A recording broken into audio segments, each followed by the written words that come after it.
আসসালামু আলাইকুম। বন্ধুরা, বাংলাদেশ বিমান বাহিনী থেকে একটি নতুন নিয়োগ বিজ্ঞপ্তি প্রকাশিত হয়েছে, যেখানে আপনারা নারী পুরুষ উভয় প্রার্থীরা আবেদন করতে পারবেন বাংলাদেশের সকল জেলা থেকে।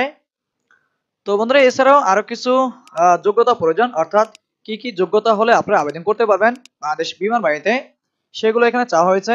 আমি আবার একটু জুম করে আপনাদেরকে দেখাচ্ছি। আশা করি আপনারা সম্পূর্ণ ভিডিওটি দেখবেন। তো বন্ধুরা, এখানে আপনারা দেখতেই পাচ্ছেন বিমান সেনা এন্ট্রি নাম্বার 54, শিক্ষা প্রশিক্ষক এন্ট্রি নাম্বার 37 এবং সাইবার অ্যাসিস্ট্যান্ট এন্ট্রি নাম্বার 23। এখানে শুধু পুরুষ প্রার্থী নিয়োগ দেওয়া হবে, শুধু পুরুষ প্রার্থীরা আবেদন করতে পারবেন। তো এখানে যারা আবেদন করবেন তাদের শিক্ষাগত যোগ্যতাগুলো এখানে চাওয়া রয়েছে। যেমন এখানে যে সকল ট্রেডে প্রার্থী নিয়োগ দেবে ওই ট্রেডের নামগুলো উল্লেখ করা হয়েছে। সর্বপ্রথম যে ট্রেডটিতে প্রার্থী নিয়োগ দেবে ওই ট্রেডটির নাম শিক্ষা প্রশিক্ষক। এখানে যে সকল প্রার্থীরা আবেদন করবেন তাদের শিক্ষাগত যোগ্যতা